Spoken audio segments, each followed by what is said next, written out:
Oke, dapat dimulai ya teman-teman dan Bapak izin memulai. Silakan Mas. Baik. Assalamualaikum warahmatullahi wabarakatuh. Selamat pagi teman-teman semua. Waalaikumsalam warahmatullahi wabarakatuh. Masih pada ngantuk-ngantuk ya. Sambil dengerin ya teman-teman. Oke. Jadi aku sama teman-teman aku mungkin perkenalan diri dulu ya.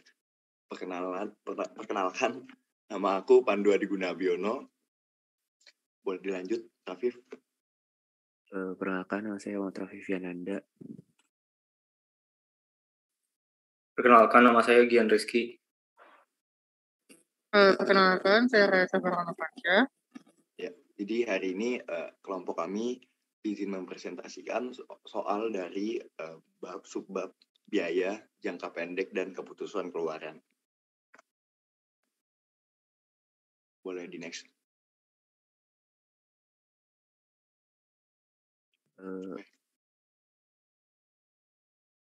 Studi kasus yang pertama yaitu jadi ada suatu perusahaan di Merak memproduksi 8 unit output dengan average total cost sebesar 16.000. Agar mampu produksi, perusahaan harus mengeluarkan fixed cost sebesar 56.000. Maka besarnya average variable cost adalah, selanjutnya seperti ini pembahasannya. Nah, jika diketahui bahwa Q-nya tadi 8 unit ya. Yang pertama, produksi 8 unit output dengan average total cost sebesar 16.000. Nah, 16.000 tadi adalah AC atau average total cost. Nah, fixed cost-nya tadi 56.000.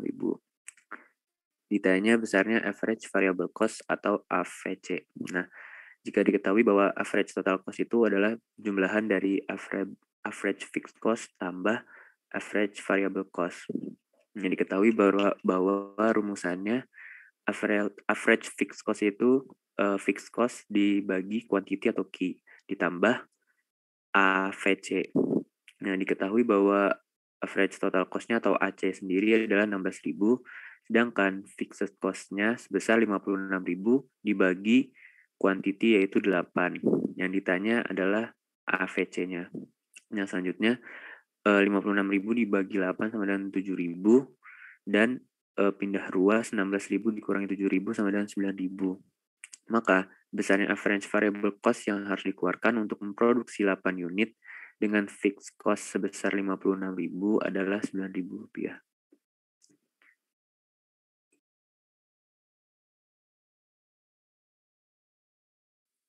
Saya izin menjelaskan soal yang nomor 2. Jadi, sewaktu perusahaan memproduksi sebanyak 1.000 unit, biaya yang dibutuhkan sebesar 25 juta. Sedangkan ketika memproduksi sebanyak 1.500 unit, biaya yang dibutuhkan sebanyak 30 juta. Maka besarnya biaya marginal adalah, bisa di next. Jadi diketahui total cost 1 atau TC1 sama dengan 25 juta, TC2 sama dengan 30 juta, kuantitas 1 atau Q1 sama dengan 1.000 dan Q2 sama dengan 1.500. Yang ditanya yaitu marginal cost atau MC. MC didapat dari delta TC per delta Q, atau TC2 dikurang TC1 per Q2 dikurang Q1. Lalu dimasukkan angka-angkanya, yaitu 30 juta kurang 25 juta per 1.500 kurang 1.000.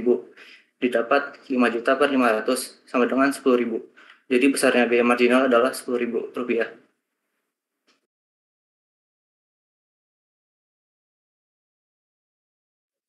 Ya, oke, untuk soal selanjutnya. Sebelumnya mohon maaf karena saya dalam perjalanan jadi harus off cam. Untuk soal selanjutnya, sebuah perusahaan yang biasanya memproduksi 100 mesin dengan total biaya produksi sekitar 300 juta akan menambah produksinya menjadi 150 mesin dengan perkiraan total biaya produksi sekitar 500 juta. Yang ditanya adalah berapa biaya produksi marginalnya. Boleh next. Oke, seperti yang diketahui, TC1 tadi 300 juta, untuk quantity 1 100, TC2-nya 500 juta, dan quantity 2-nya 150.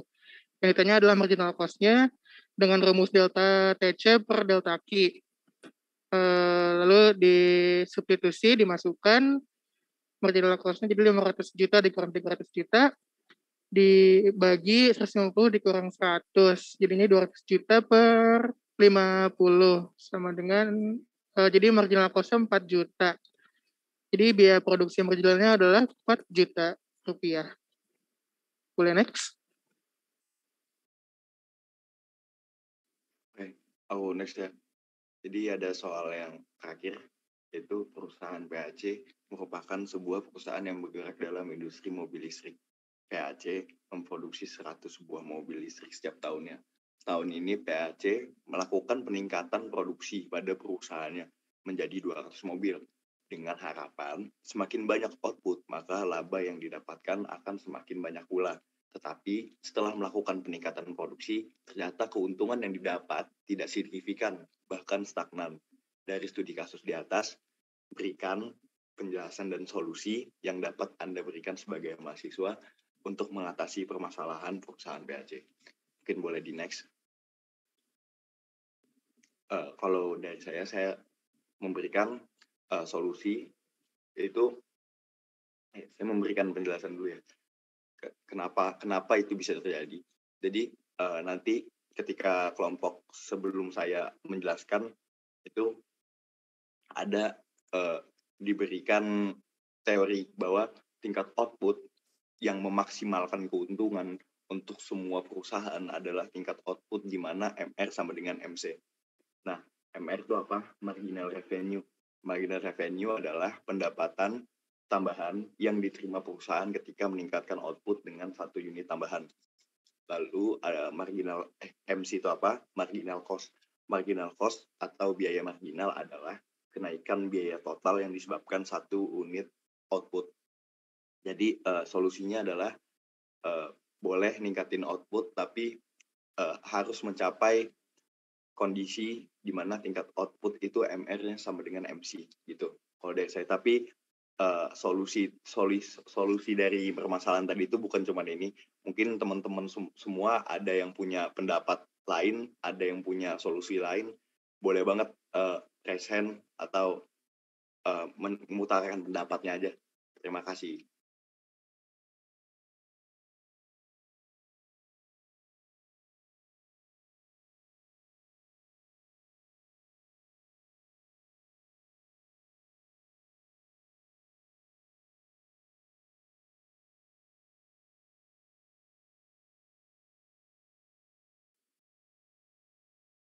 Mungkin sekian dari presentasi kelompok 12 ya. Kalau teman-teman punya pertanyaan ataupun punya tambahan untuk studi kasus saya yang tadi, studi kasus kami yang tadi, boleh present. Baik, terima kasih Mas. Baik. Kita lanjutkan ke yang 2 ya. Tadi kalau menurut saya sudah bagus ya. Teman untuk bobot di UTS mirip-mirip, bahkan mungkin agak lebih sulit sedikit levelnya. Jadi bagi yang teman-teman belum membaca materi tentang bab itu harus segera dipelajari. Soalnya PE itu bahasanya tidak sulit, tetapi dalam proses pengerjaannya itu memerlukan waktu dan pemahaman. Sebenarnya kalau kita lihat dari beberapa soal itu bisa semuanya untuk mengerjakan. Cuman karena di UTS kita dibatasi waktu, kelemahannya itu biasanya pengerjaannya tidak lengkap, tidak sempurna. Nah, mungkin itu kelompok 2 atau yang terakhir ya, yang hari ini silahkan Dava, Akbar. Masih ngantuk semua hari Sabtu ini. Dava sampai cek-cek mata itu. Pak izin share screen.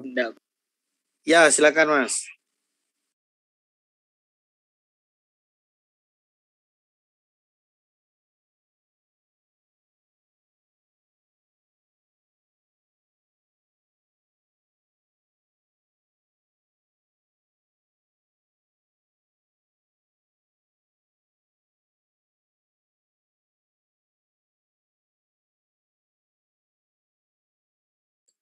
Baik Pak, izin mulai presentasi. Assalamualaikum warahmatullahi wabarakatuh. Selamat pagi semuanya, dan Bapak juga selamat pagi. Pada kesempatan kali ini, kami ingin mempresentasikan mengenai biaya jangka pendek dan keputusan keluaran dengan anggota kelompok. Ada saya sendiri, Akbar Radit Firdaus, lalu ada Dava Putra, lalu yang ketiga ada Salma Livia Rizka.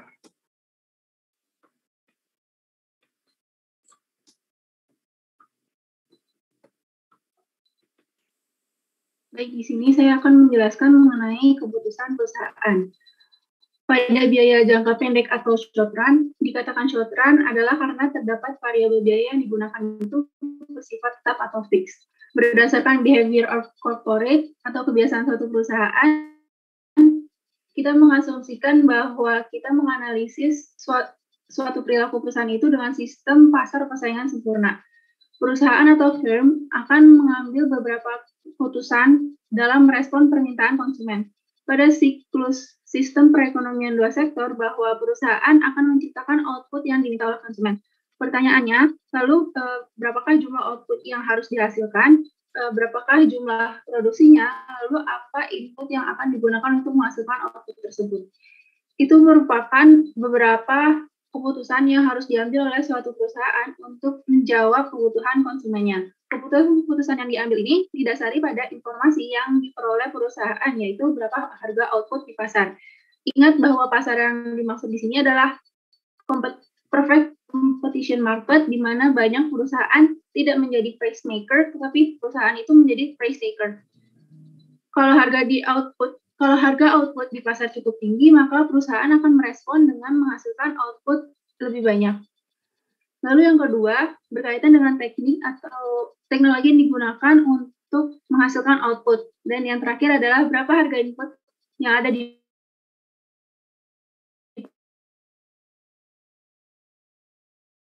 biaya produksi yang akan dikeluarkan oleh perusahaan. Semakin tinggi harga input, semakin tinggi juga biaya produksinya. Jadi begitulah keputusan yang harus diambil oleh perusahaan dalam respon ketiganya. Next slide. Selanjutnya adalah biaya jangka pendek atau short run. Kira-kira apa aja sih yang harus dikeluarkan oleh suatu perusahaan? Yang pertama ada fixed cost, di mana fixed cost ini adalah besaran biaya yang mana jumlah biaya itu tidak ditentukan oleh besaran output yang dihasilkan. Artinya, berapapun output yang dihasilkan perusahaan tidak mempengaruhi biaya tetap. Bahkan tanpa adanya produksi sekalipun, perusahaan tetap mengeluarkan biaya produksinya. Contohnya, apabila perusahaan memiliki gedung yang mana itu bersifat dinamis karena memiliki sifat aus atau penyusutan. Jadi seiring berjalannya waktu, biaya harga gedung makin lama makin berkurang, termasuk juga mesin seperti pergantian mesin, perbaikan mesin, atau maintenance, dan sebagainya. Aus atau penyusutan yang terjadi ini dihitung dengan menggunakan biaya fixed cost. Yang kedua adalah biaya variabel atau variable cost. Dari namanya sendiri, variabel, seharusnya kita tahu bahwa biaya ini sangat bergantung pada banyaknya jumlah produksi. Semakin tinggi jumlah produksi, maka akan semakin tinggi juga biaya variabelnya. Contoh dari biaya variabel ini adalah bahan baku dan penggunaan tenaga kerja. Di saat perusahaan ingin meningkatkan produksinya, maka perusahaan juga turut meningkatkan bahan baku dan juga tenaga kerjanya. Yang ketiga adalah jumlah dari keduanya tadi, yaitu fixed cost ditambah dengan variable cost. Penjumlahan keduanya ini dinamakan total cost atau biaya total. Next.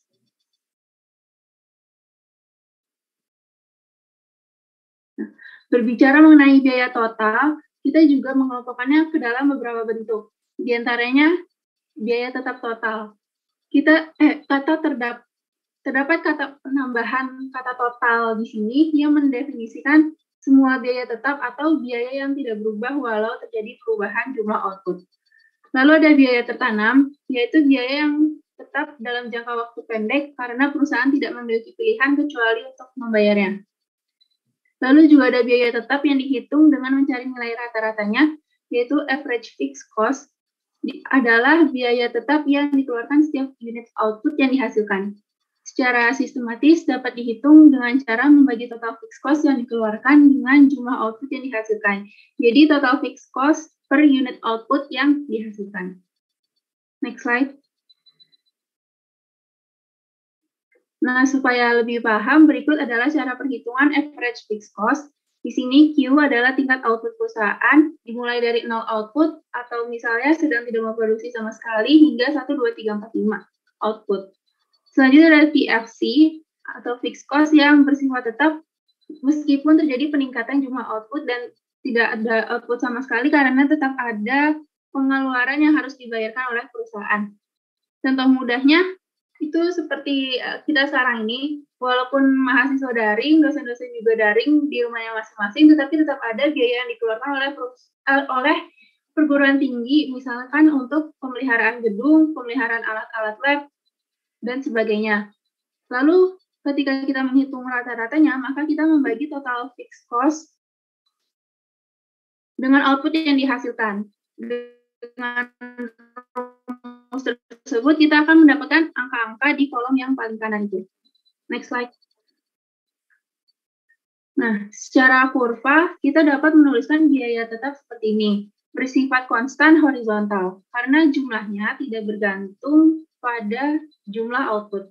Berbeda dengan average fixed cost, kurva yang dihasilkan adalah menurun ke bawah, tetapi tidak akan pernah menyentuh sumbu horizontal. Next slide.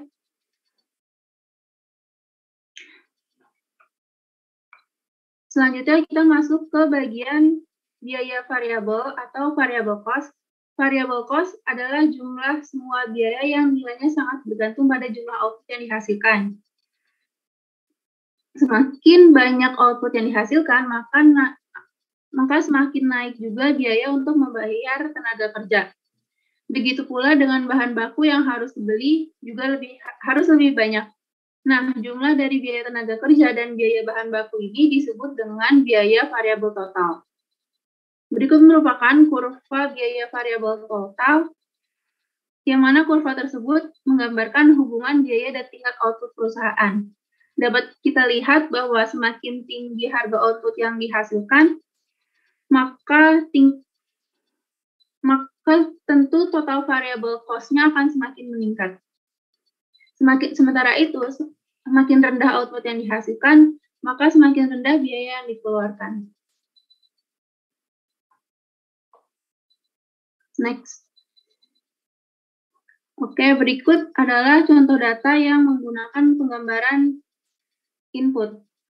Terdapat dua input, yaitu K dan L, atau capital and labor. Ada dua kemungkinan teknik juga yang dipakai. Misalkan pada teknik A yang ada pada garis ini, terdapat 4 capital dan 4 labor. Berarti jumlah inputnya kan sama. Hal ini biasa disebut dengan komposisi yang seimbang. Berbeda dengan teknik B yang lebih banyak menggunakan tenaga kerja atau labor intensif, dan berbeda pula dengan yang bawahnya ini, di mana jumlah kapital atau modal lebih banyak daripada jumlah tenaga kerja. Hal ini biasanya dikenal dengan capital intensif. Pada perhitungan biaya variabel total, kita harus mengetahui harga dari masing-masing input. Nah, pada tabel ini saya mengasumsikan bahwa harga capital adalah $2 per unit dan labornya $1 per unit, maka total variabelnya adalah total dari kita membeli capital dan labornya. Maka 4 capital dikali $2 ditambah dengan jumlah labor yang dipakai dikali dengan harga per labornya. Dan begitu pula seterusnya. Nah, pertanyaannya sampai sini apa sih yang bisa disimpulkan? Kesimpulannya adalah banyaknya biaya variabel itu bergantung pada teknik produksi yang dipakai dan dipilih.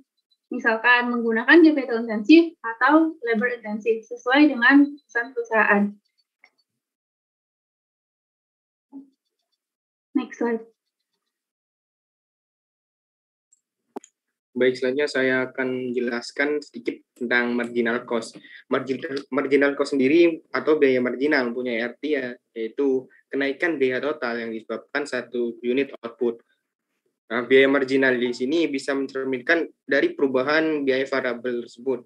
Dan secara matematis, biaya marginal ini dapat didefinisikan sebagai berikut. MC sama dengan delta TC dibagi delta Q, di mana MC di sini merupakan marginal cost, TC merupakan total cost, dan Q merupakan quantity atau jumlah produk.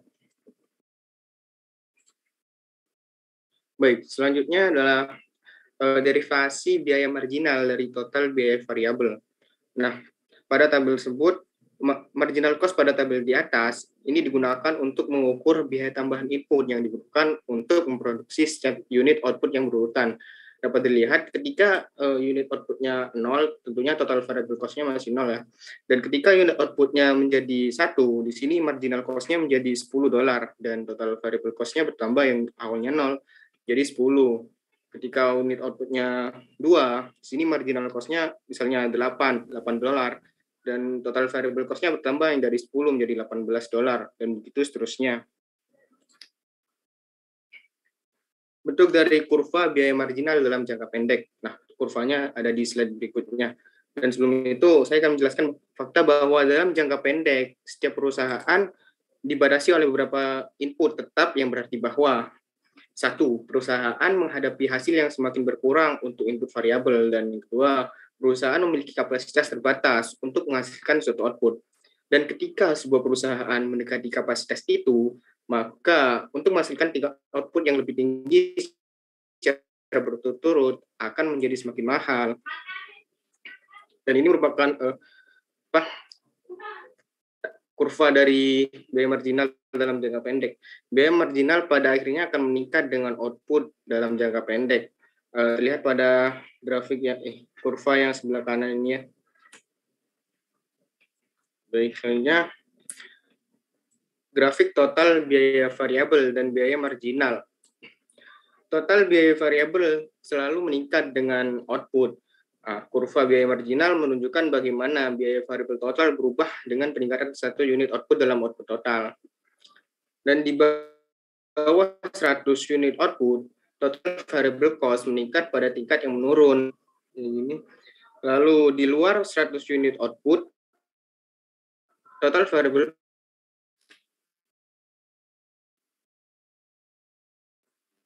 Lalu selanjutnya saya akan menjelaskan tentang average variable cost atau biaya variabel rata-rata per unit dari semua unit yang diproduksi. AVC ini dapat ditemukan dengan membagi total biaya variabel dengan total output. Total biaya variabel adalah semua biaya yang bervariasi dengan output seperti bahan dan tenaga kerja. Contohnya adalah hubungan antara biaya variabel rata-rata dengan biaya marginal. Ketika biaya marginal di bawah biaya rata-rata, maka biaya rata-rata akan menurun. Ketika biaya marginal di atas biaya rata-rata, biaya rata-rata akan meningkat. Dan ini dapat dilihat dari ini gambar yang di samping ya. Lalu meningkatnya biaya marginal memotong biaya variabel rata-rata pada titik minimum AVC. Dan di sini titik AVC-nya yaitu berada pada 200 unit output. Itu bisa disebut dengan AVC minimum, dan ketika MC sama dengan AVC. Nah, berikut merupakan contoh biaya jangka pendek dari sebuah perusahaan hipotetis. Di sini dijelaskan terdapat quantity, total variable cost, marginal cost, ada average variable cost, dan yang lainnya juga.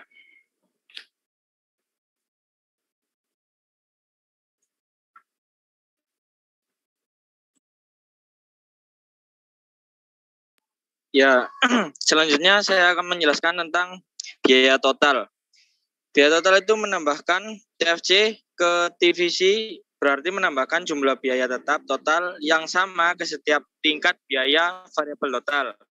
Dengan demikian, kurva biaya total memiliki bentuk yang sama dengan kurva biaya variabel total. Itu hanya lebih tinggi dengan jumlah yang sama dengan TFC. Dengan rumus TC sama dengan TFC plus TVC. Next.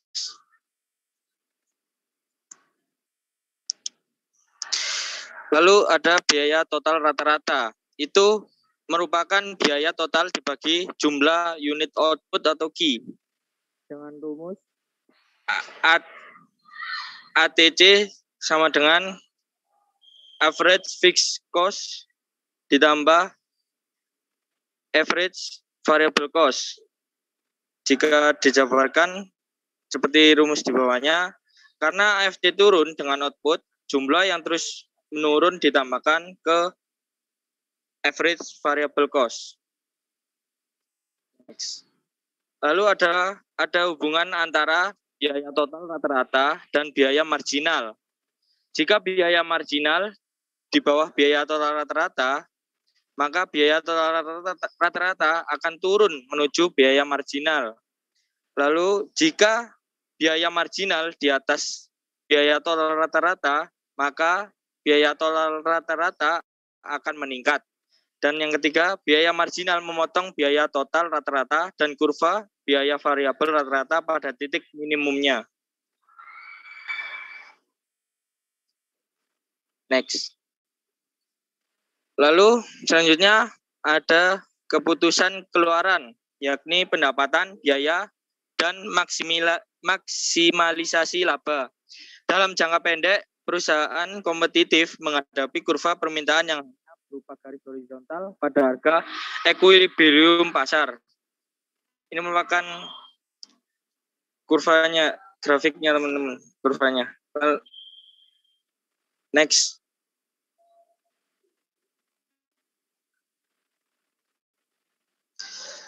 Dan ada total revenue atau TR dan marginal revenue atau MR. Total revenue merupakan jumlah total yang diambil perusahaan dari penjual outputnya dengan rumus P kali Q. Lalu ada marginal revenue, merupakan pendapatan tambahan yang diterima perusahaan ketika meningkatkan output dengan 1 unit tambahan. Lalu ini merupakan rumus dari marginal revenue. Next.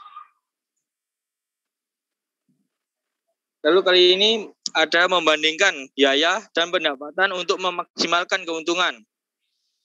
Tingkat output yang memaksimalkan keuntungan untuk semua perusahaan adalah tingkat output di mana marginal revenue sama dengan marginal cost.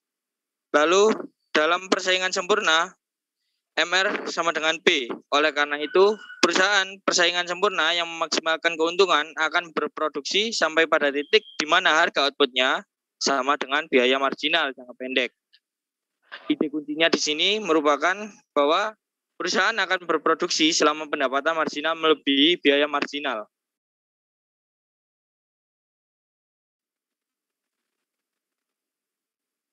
Next.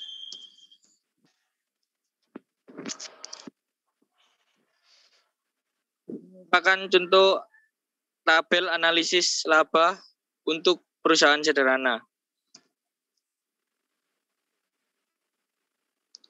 Dengan ada parameter TFC, divisi, lalu ada marginal cost, lalu ada marginal revenue, dan juga profit. Next. Ini merupakan kurva penawaran jangka pendek. Pada harga pasar berapapun, kurva biaya marginal menunjukkan tingkat output yang memaksimalkan keuntungan. Jadi, kurva biaya marginal dari perusahaan yang memaksimalkan keuntungan persaingan sempurna adalah kurva penawaran jangka pendek perusahaan. Next. Ini merupakan daftar pustaka yang kami gunakan untuk membuat presentasi ini. Terima kasih atas perhatiannya. Sekian presentasi dari kelompok kami. Jika ada pertanyaan, silakan.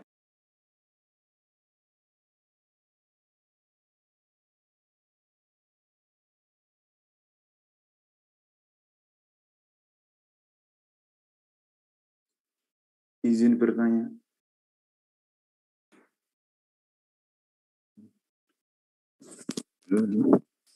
Suara terdengar.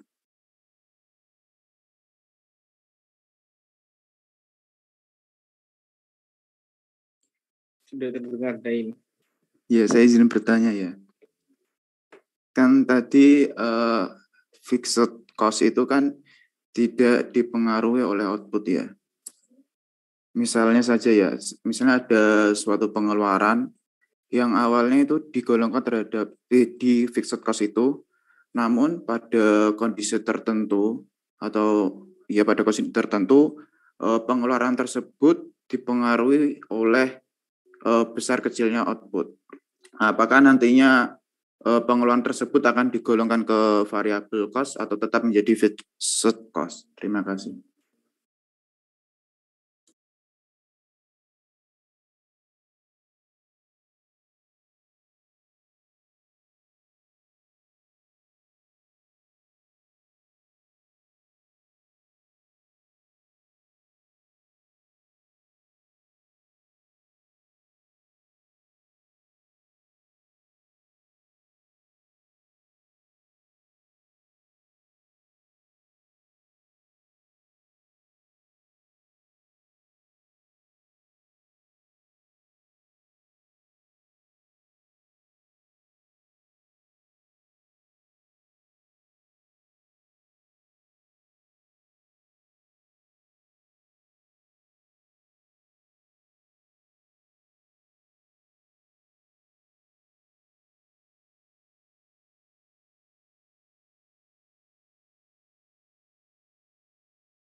Baik, sebelumnya Dayin boleh minta tolong diulang pertanyaannya? Ya, saya akan mengulang lagi. Kan fixed cost itu kan tidak dipengaruhi oleh output dan output suatu perusahaan kan. Teorinya kan gitu kan. Namun kalau misalnya ya ada suatu pengeluaran yang awalnya dikategorikan ke fixed cost, tapi pada kondisi tertentu akhirnya pengeluaran tersebut dapat berubah karena besar kecilnya output. Maka maka pengeluaran tersebut masih digolongkan ke fixed cost atau berpindah ke variable cost, yaitu ya karena dipengaruhi oleh besar kecilnya output. Terima kasih. Dan Baik. Terima kasih. Baik, Ibu jawab ya Dayin. Perkenalkan, nama aku Salma. Jadi biasanya besar kecilnya output itu dipengaruhi sama kebutuhan konsumen, dan di mana perusahaan di sini mengambil keputusan untuk memenuhi kebutuhan konsumen tersebut. Nah, untuk memenuhi kebutuhan konsumen itu biasanya misalkan kebutuhan konsumen besar, maka besar juga tenaga kerja, ya banyak juga tenaga kerja yang harus dibutuhkan, dan banyak juga biaya bahan baku yang dibutuhkan. Nah, karena itu berkaitan dengan tenaga kerja dan bahan baku, maka termasuk biaya variabel, seperti itu.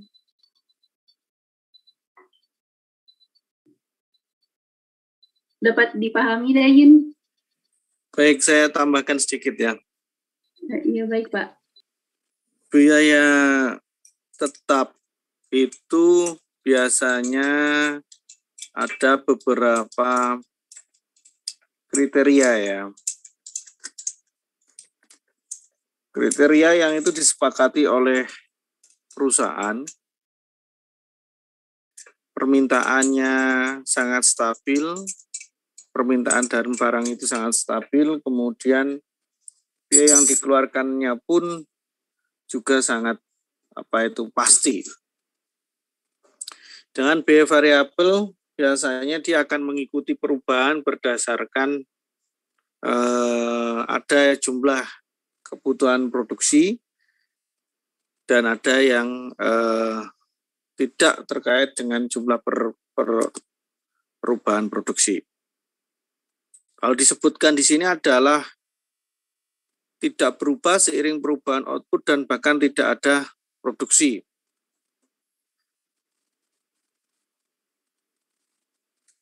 Ada beberapa indikasi ya yang mestinya mungkin buat tambahan kelompok memberikan contoh. Biaya apa itu? Tanpa ada produksi tetap kita bayar, kan begitu ya. Biayanya tetap. Jadi perusahaan tidak produksi pun juga tetap. Nanti ada lagi pembagian. Ada biaya bahan baku, biaya tenaga kerja, biaya overhead pabrik. Nah, itu nanti akan diklasifikasikan. Jadi pengelompokan biaya itu macam-macam. Cuman nanti kita ada yang bisa dikategorikan ke biaya tetap.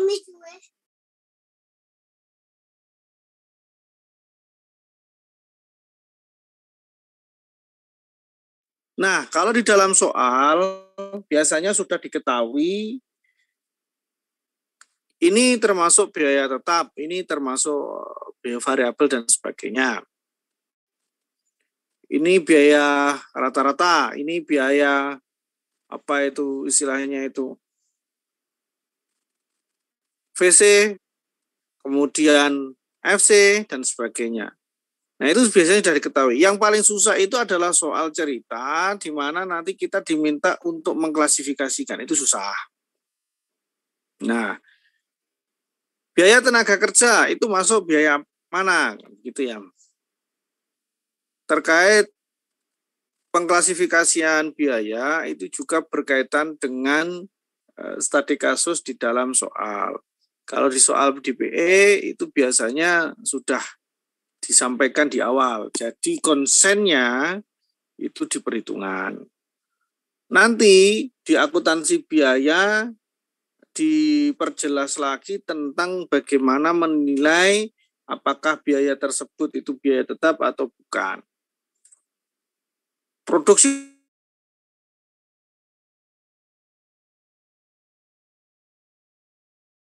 kemudian dia berubah-ubah biayanya. Ada biaya sewa, ada biaya maintenance, ada biaya listrik, ada biaya mungkin pihak ketiga ya, ada biaya transportasi dan sebagainya. Pihak ketiga itu artinya tidak semua perusahaan itu semua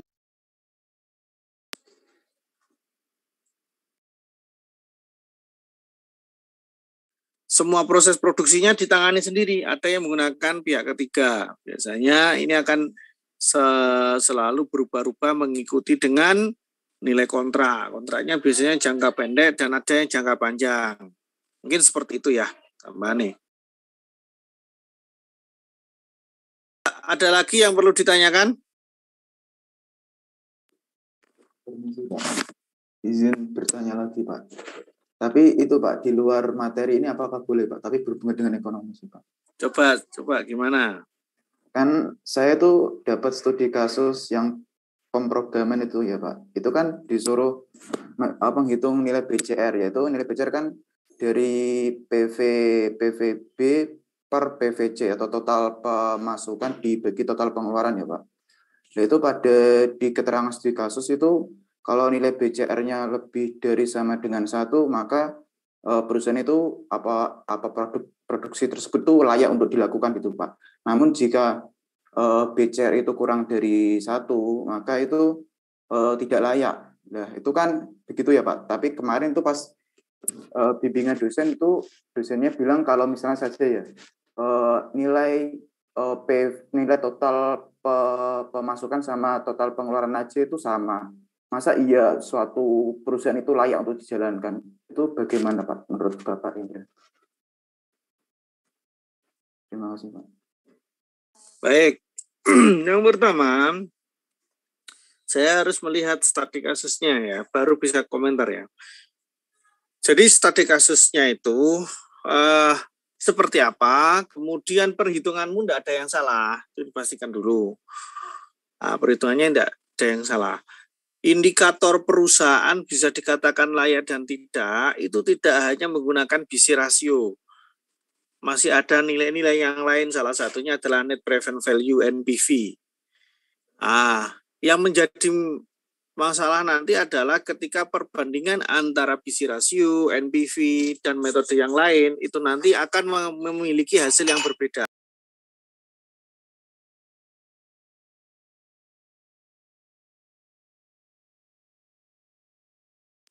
Sebentar ya.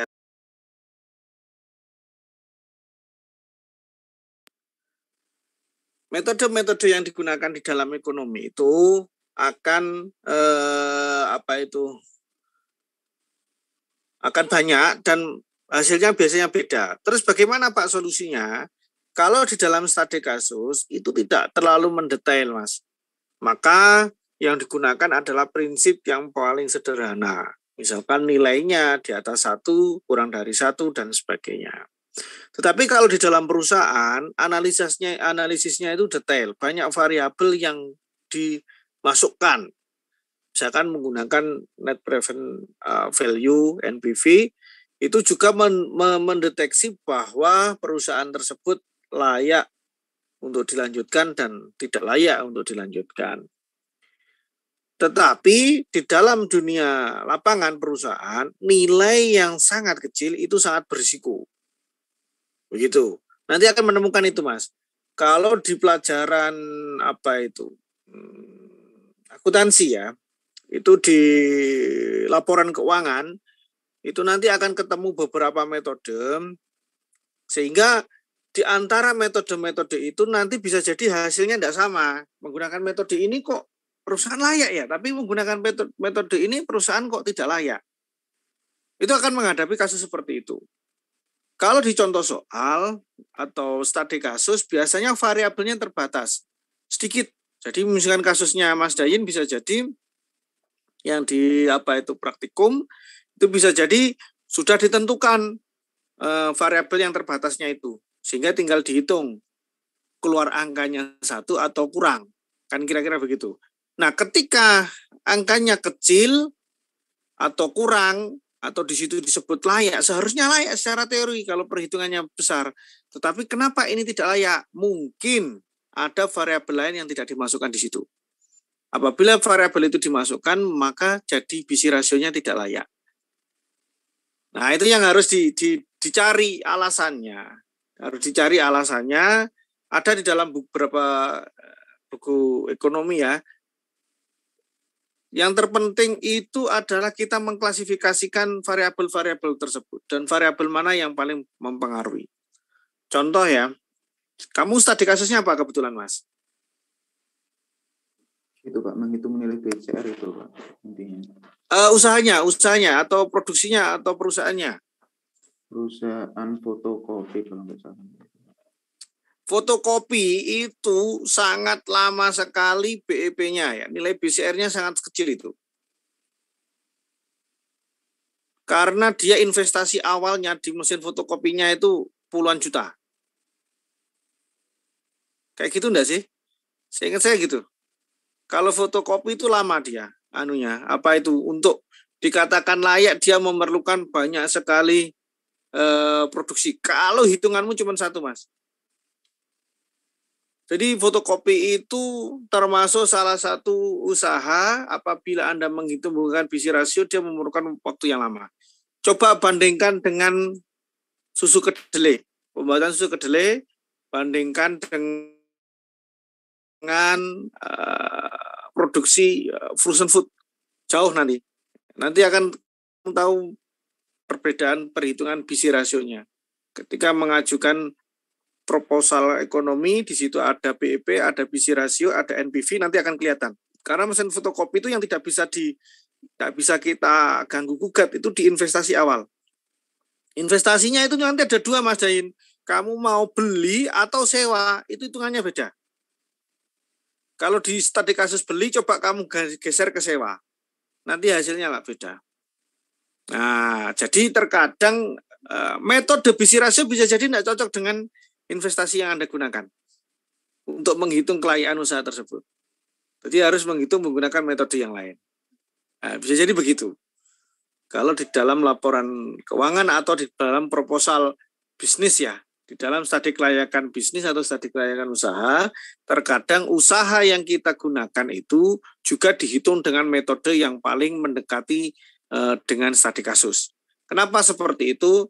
Karena tidak semua studi kasus atau contoh usaha yang mau didirikan itu variabelnya ada, lengkap datanya. Mungkin itu komentar saya ya. Kalau tadi kasusnya di apa itu fotokopi, memang pengadaan mesinnya itu puluhan juta. Itu sudah menjadi minus tersendiri ketika mau mengawali mesin fotokopi. Jadi memang dia jangkanya jangan sangat panjang dan tidak bisa hidup dengan hanya menggunakan mesin fotokopi. Dia perhitungannya pasti dengan jual beli yang lain. Karena itu untuk menutup pengeluaran dari mesin fotokopi. Nah, berbeda dengan peralatan yang dibutuhkan untuk memproduksi keripik buah misalkan. Itu kelihatan vakum fryingnya berapa, alat ininya berapa, ditotal kemudian dilihat dari produksinya, maka akan ketemu BEP, BC ratio, dan NPV-nya akan ketemu. Itu lebih mudah, relatif lebih mudah dibandingkan mesin fotokopi. Kalau mesin fotokopi yang terkadang variabel yang hilang, Mas Dayin, variabel yang hilang adalah variabel pemasukan dari mesin fotokopi. Mesin fotokopi itu misalkan satu ini contoh gambarannya. Misalkan satu, dia menghasilkan banyak fotokopi dari mesin tersebut, itu memerlukan sekian puluh hari atau bahkan ratusan hari dengan waktu 8 jam kerja untuk mengembalikan modal. Tetapi kalau vakum frying membuat produksi keripik, dari bahan baku keripik salak misalkan 1 kilonya mencapai 1.500 ya dari petani itu per kilo ya. Ketika jadi keripik salak per 100 gramnya itu harganya sudah mahal. Per 100 gramnya itu sudah bisa 15.000, 20.000. Padahal satu mesin vakum frying 5 kilo itu bisa menghasilkan 500 misalkan, kemudian dikalikan. Itu cepat sekali. Jadi kalau itulah yang membuat nilai BC rasionya nanti berbeda. Agak aneh. Maka bisa dikatakan secara sekilas usaha mesin fotokopi itu sangat tidak layak. Jawabannya begitu. Nggak tahu jawaban kelompokmu gimana. Tapi kalau jawabannya Pak Hendra, kalau kamu cuma mesin fotokopi itu memerlukan waktu yang lama, sangat lama investasi itu, sehingga kalau hanya menghasilkan dari mesin fotokopi maka mesin fotokopi itu tidak layak. Tetapi kalau kamu gabung dengan penjilitan, kamu gabung dengan penjualan ATK, pernak-pernik perkantoran yang lain, kemudian setiap bulannya ditotal, maka untuk mengembalikan investasi di mesin fotokopi itu bisa dengan lebih cepat. Itu alasan logisnya begitu. Agak sedikit berbeda karena dia variabelnya itu besar, gitu. Jadi kalau fotokopi itu mass production-nya tinggi, semakin tinggi dia digunakan fotokopi ribuan kali dan sebagainya, maka dia akan sangat cepat. Tidak bisa kita hanya mengandalkan 8 jam kerja kali ratusan hari. Terkadang dalam 8 jam kerja itu terjadi sekian produksi. Maka hitungannya sebenarnya kalau di mesin fotokopi adalah dalam satu hari mampu menghasilkan berapa ratus ribu lembar, eksemplar. Dan hitungan itu yang kamu gunakan seharusnya untuk menunjukkan usaha itu layak. Kalau kamu menghitungnya tidak layak itu, biasanya kamu menggunakan hitungan 8 jam itu menghasilkan berapa rupiah. Paham maksudnya Pak Indra ya? Saya analogikan dengan mesin vakum frying tadi. 10 kilogram salak mentah ketika digoreng, 10 kilo ya, digoreng itu akan mengalami penyusutan, hasilnya tidak 10 kilo. Bisa jadi tinggal 50%, bisa jadi tinggal 60% yang bagus salaknya. Yang lain mungkin agak kualitas 1-2 atau kualitas KW lah bahasanya. Nah yang bagus itu 100 gramnya itu kalau di Shopee itu sudah 15-20 ribu. Bisa bayangkan, padahal salak 1 kilogramnya 1.500. Jadi ada selisih yang besar di situ. Dengan hitungan 1 kali produksi, maka mesin vakum frying itu secara BC ratio lebih layak. Sedangkan kalau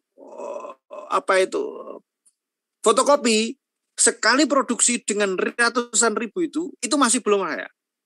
Dia memerlukan waktu yang panjang. Itu bedanya ya.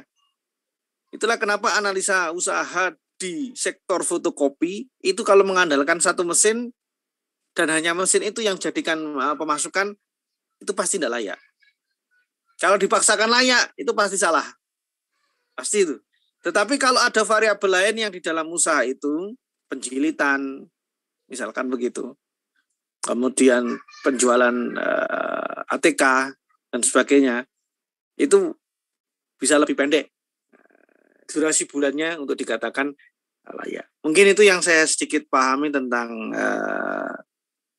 visi rasio ya, dan analisis keuangan yang lain. Jadi kalau nanti berkaitan dengan itu, maka kalau kamu ikut proposal lomba, kamu harus mampu melihat bahwa usaha ini jangka pendek, jangka panjang, jangka menengah. Nah, yang menang di dalam proposal lomba atau bisnis plan itu yang mampu menghasilkan di jangka pendek dan menengah, bukan investasi jangka panjang. Contoh, kamu mengajukan tentang usaha tadi misalkan fotokopi, sengon, jati, itu pasti tidak lolos. Tapi kalau kamu mampu memproduksi katakanlah kerajinan tangan, makanan, snack, minuman, es atau apa, itu cepat dan itu bisa berhasil. Karena dilihat dari visi rasio, dilihat dari BEP-nya, dilihat dari NPV-nya, pasti nilainya positif dan itu tinggi. Tidak cuma 1, 1,5, tapi bisa 2, 3, sampai bahkan 7 dan sebagainya. Artinya investasi di sektor itu sangat menguntungkan.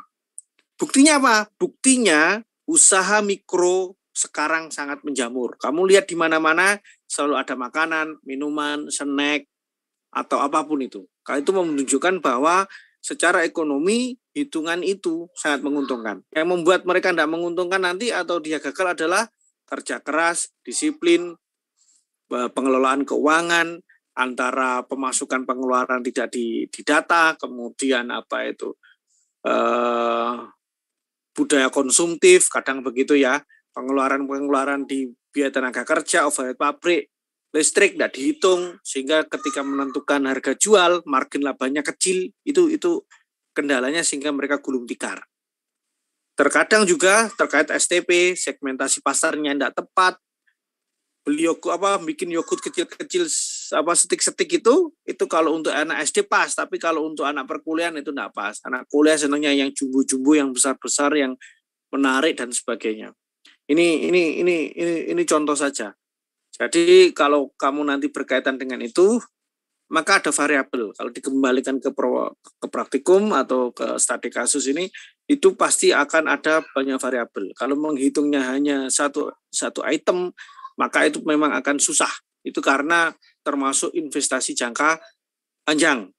Dan investasi jangka panjang itu yang harus kita miliki sebagai pemilik usahanya, itu harus memiliki skill di situ. Karena ada beberapa kejadian, yaitu khususnya di maintenance, bila terjadi kerusakan, maka itu buyar. Fotokopi itu ketika terjadi kerusakan, 1 kali rusak saja, itu bisa membuyarkan usahamu. Kalau kamu tidak memiliki skill dalam membenahi mesin. Karena sekali rusak, kamu pasti akan memanggil orang untuk membenahi. Nah, coba bayangkan dengan vacuum frying yang saya contohkan tadi. Kerusakannya di mana? Vacuum frying adalah alat yang tidak otomatis, dia hanya membantu, termasuk di teknologi tepat guna, mudah sekali untuk dirangkai, mudah sekali untuk dideteksi, kerusakan jarang sekali. Kerusakan hanya karena pemakaian. Di dalam materi kita itu namanya adalah mitigasi risiko ya. Jadi risiko yang paling kecil dalam sebuah usaha dilihat dari proses produksinya.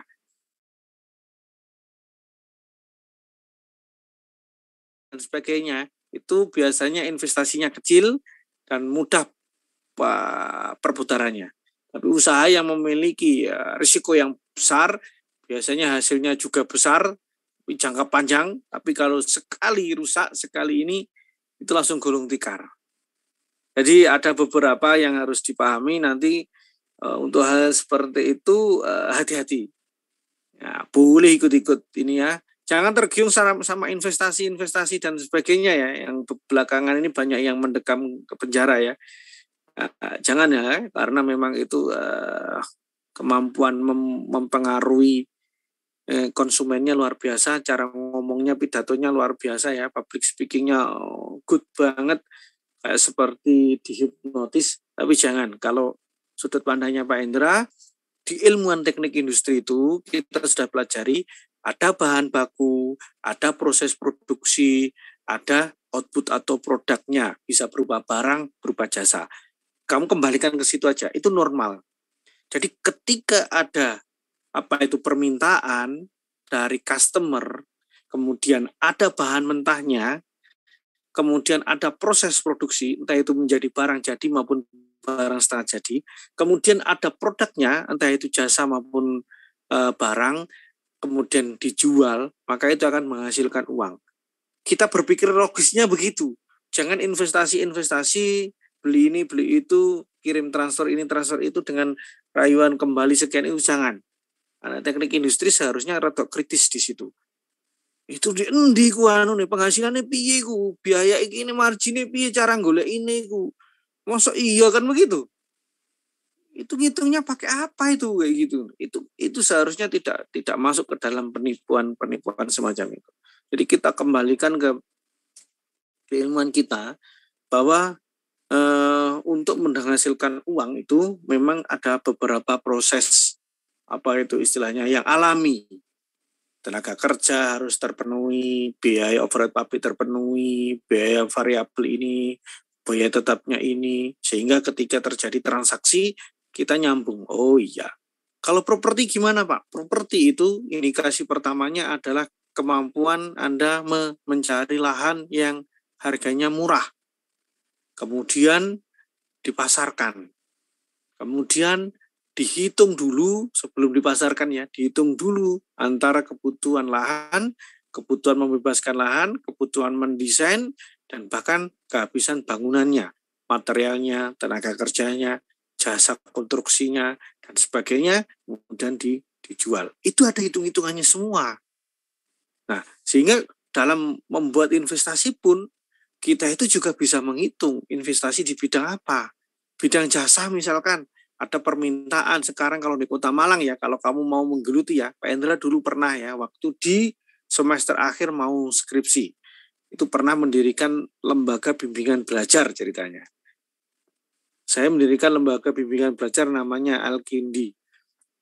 Dulu itu saya ownernya, saya direkturnya, saya pimpinannya, saya ngumpulkan teman-teman. Rek kon ndak pengen punya penghasilan nah. Ayo ngajar awake dhewe wong teknik kan terkenal pinter. Jadi ngono waktu itu ya namanya mahasiswa kan rada sombong dikit ya. Orang teknik terkenal pinter biasanya jagoan di matematika, kimia, itu jagoan lah kira-kira begitu ya. Jadi kita menawarkan jasa untuk mengajari adik-adik SMP, SMA, fisika, kimia, matematika. Saya rekrut teman-teman saya yang jago-jago itu, kemudian saya kumpulkan. Sekali datang waktu itu 50.000. 1,5 jam free konsultasi selama 30 menit. Namanya mahasiswa Mas, kalau muridnya itu SMA putri lagi, aduh bisa ngeluh ini, itu kan cari perhatian juga itu. Jadi harus berpenampilan yang good looking dan sebagainya. Saya punya pengalaman di situ. Dan saya juga punya pengalaman waktu itu ada permintaan murid SD. Cuman mengajar murid SD itu susah banget Mas. Tidak hanya masalah kepintaran kita menerangkan, tapi kita harus mengikuti suasana hatinya mereka. Namanya anak SD itu kan senang main-main ya. Akhirnya saya menggunakan cara, saya open recruitment mentor, guru, itu adalah teman-teman dari PGSD UM. Jadi semua guru saya yang untuk level SD itu adalah PGSD UM. Saya hanya mencari selisih. Kalau sekali pertemuan untuk SD 30.000, yang dikasihkan ke teman saya 20.000, 10.000 ke saya. Atau kalau jaraknya jauh 25.000 ke teman saya, 5.000 ke saya. Ke lembaga pasti begitu. Sampai akhirnya saya pernah memiliki 20 tentor. Luar biasa sekali waktu itu permintaannya. Di Malang ini masih banyak. Kalau kamu jago ya di situ ya, mata pelajaran itu kamu jago, kamu silahkan membuka itu. Itu investasi yang sangat menarik Mas. Pokoknya kamu pinter loh ya. Kalau kamu nggak pinter, kamu harus main di manajemen. Karena untuk memasarkan apa itu bahasanya itu, lembaga itu kamu harus bisa membuktikan bahwa kamu pinter dan bisa mengerjakan soal. Kira-kira begitu. Kalau kamu nggak pinter, kamu harus bisa menutupinya di manajemennya. Terkadang tentor-tentor yang pinter itu tidak mau di bawah kamu kalau kamu nggak pinter. Tapi kalau kamu pinter, mereka akan salut sama kamu. Di mana? Udah di teknik mana? UB. Untuk Kota Malang, teknik di UB itu masih menakutkan. Artinya, oh ini orang pinter begitu. Fisika dilahap, aljabar dilahap, OR dilahap dan sebagainya. Itu ditunjukkan dengan nilai transkrip ya. Nilainya bagus-bagus semua. Jadi begitu. Itu jasa. Anda boleh menjual itu. Silakan. Jasa. Dihitung nanti BP-nya, BC rasionya di layak apa enggak sih usaha ini? Gitu. Sangat-sangat layak sekali. Yang penting kamu bisa memanage bagaimana teman-teman kamu itu, ada beberapa orang-orang pinter itu yang tidak mau memasarkan kemampuannya, tapi kalau dikasih job mau. Kamu mau ngelesi arek SMP? Mau. Kamu mau ngelesi arek SMA? Mau. Berapa bayarannya? Sekali datang sekian. 1 minggu biasanya 2 kali sampai 3 kali. Udah enak itu. Kamu ngambil sore atau ngambil malam. Kalau dulu begitu. Itu yang pernah saya lakukan dan saya punya pengalaman di situ. Waktu itu saya ajukan proposal pembiayaan usaha dibiayai oleh UB sebesar 6 juta. Sama UB usaha mahasiswa di bidang lembaga bimbingan itu. 6 juta itu tak bagi-bagikan ke teman-teman tentor saya. Sebagian saya gunakan untuk aset lembaga. Itu ceritanya. Termasuk istri saya itu dulu adalah tentor di lembaga saya. Nah, saya rekrut, kalau saya cocok, saya ambil sekalian kan begitu. Jadi alumni Brawijaya juga. Jadi apa ya, banyak jalan nantinya, siapa tahu di antara beberapa lika-likunya itu kamu akan menemukan yang kamu cocok gitu ya. Jadi ya kuliah Mas, jangan serius. Tapi ya kadang santainya juga perlu kan gitu ya. Dinikmati betul, target kuliahnya dinikmati, nilainya dinikmati harus bagus. Jadi nanti mata kuliah itu kamu harus sering tanya ke dosen ya. Misalkan kayak PE ke saya gitu, Pak kisi-kisinya gimana? Belajarnya itu dikisi-kisi aja. Nah, setahu saya ya, yang ini saya alami, tidak banyak atau mungkin sedikit ya dosen yang blocok nih, bahasa Indonesianya apa ya? Menjerumuskan. Jadi dibilang kisi-kisinya A, B, C, D, yang keluar H, I, J. Jarang. Biasanya tidak ada itu. Kalau sudah ngomong A, B, C, D, ya pasti dikeluarkan A, B, C, D. Jadi misalkan ada 7 materi yang dikeluarkan, beliaunya ngomong cuma 3, biasanya ya 3 itu. Bukan yang 4 yang tidak sebutkan di kisi-kisi, itu ngeprank namanya. Kalau saya kayaknya tidak pernah gitu juga. Jadi apa yang sudah dijadikan tugas kelompok, apa yang sudah dipresentasikan, itu biasanya akan saya keluarkan ulang untuk mengetahui bahwa apa yang disampaikan selama kuliah sudah dipahami contoh-contohnya. Karena penting buat saya, misalkan pengajar itu mengatakan bahwa kamu harus bisa di materi itu, harus bisa lulus, selesaikan dengan cara yang baik. Begitu. Itu. Jadi nanti semua dosen kamu tanyain kisi-kisinya apa, gimana gitu.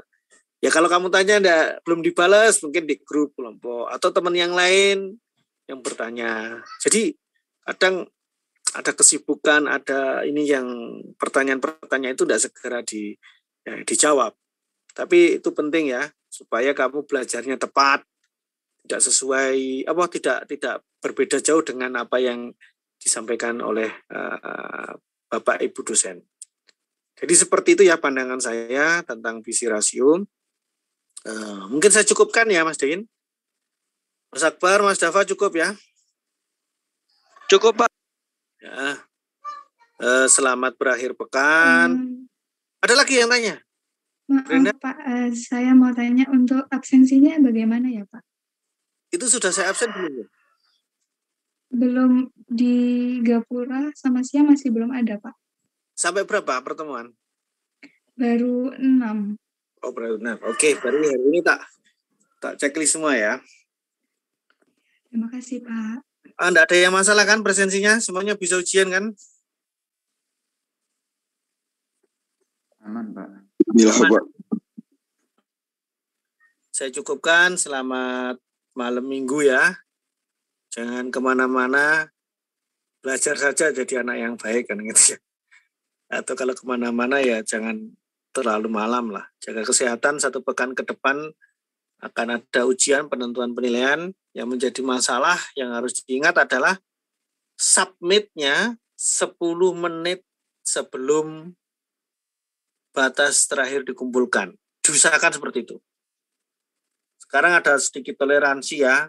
Terlambat sekian menit di Google Form itu ada pengurangan nilai sekian persen. Ada sedikit toleransi. Sampai maksimal 15 menit atau berapa baru digugurkan.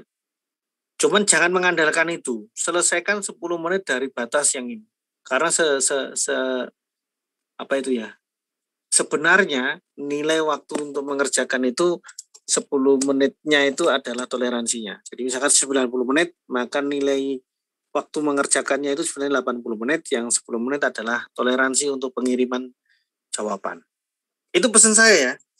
Jadi jangan karena nilai ini karena ketidakdisiplinan atau sinyal kamu harus beli paket ya. Tidak hanya wifi, paket data harus punya. Ya apa carane duwe lah. Begitu. Semua alternatif harus dimiliki. Jangan kayak mahasiswa yang punya alasan waktu saya jadi ketua panitia UTS itu, Pak mohon maaf, listrik di saya padam sehingga laptop saya tidak bisa mengirim jawaban. Tapi dia iso WA-an kambe aku Gila kuwonya lah mas. Terus saya balas gini, operatornya kan enggak mati ya mas, aku bilang gitu.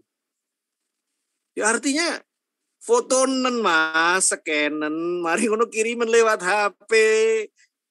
Lah beres tak sampai tak gitu kan loh, bayangkan. Mangkel saya, masa gara-gara listrik mati, laptopnya ikut mati karena baterainya aus, sehingga dia enggak bisa ngirim jawaban. Lah dia ngomongnya begitu tuh lewat WA loh mas. Berarti lah operatornya hidup tak? Ya tak bilang. Lah operatormu kan enggak ikut mati mas. Tinggal di foto atau di scan kan ada itu aplikasinya tak gitu kan. Kirim lewat HP. Mosok lali password email lewat VLM dan sebagainya. Meneng mas enggak dibales. Saya tidak tahu itu alasan atau apa, tapi itulah keunikan anak-anak mencoba mencari celah supaya dikasih toleransi kan gitu ya. Janganlah, kamu jangan pernah menyebalkan ya. Jadi mahasiswa yang menyebalkan itu, mahasiswa yang menyebalkan itu. Artinya ada toleransi yang seperti itu kamu harus bisa optimalkan semua. Jadi nilai PE yang seharusnya A itu tidak bisa A gara-gara seperti itu. Apalagi ada yang termasuk golongan yang menunggu imam kan gitu ya. Makmum maksudnya nunggu jawaban yang sudah selesai kemudian dicontek. Pak Hendra kok bisa menuduh nyontek Pak Hendra? Jawabannya sama persis. Titik komanya sama persis. Bahkan tip X-nya juga sama kan gitu. Itu kan konyol sekali kan gitu ya. Cuman saya enggak punya bukti kalau dicontek bareng-bareng. Cuman kalimat-kalimatnya sama kan gitu. Bahkan tip X-nya sama. Saya screenshot itu ada 3-5 orang kalau nggak salah. Itu saya screenshot semua. Bahkan bahasa WA ke saya sama. Maaf Pak, nama saya ini tadi terlambat karena gangguan sinyal enggak bisa masuk lewat VLM. Jadi saya kirim lewat Google Form. Kalimatnya sama, jumlah karakternya sama. Ada 5 orang itu WA semua. Misalkan Agus, Budi, Cecep atau siapa itu sama semua. Yang diganti cuma nama depannya aja. Saya screenshot, saya tampilkan di grup dosen. Iki kelakuan mahasiswa TI kayak begitu ya. Masa bikin alasan aja, bikin WA itu harus sama begitu bahasa-bahasanya. Cuma diganti nama depannya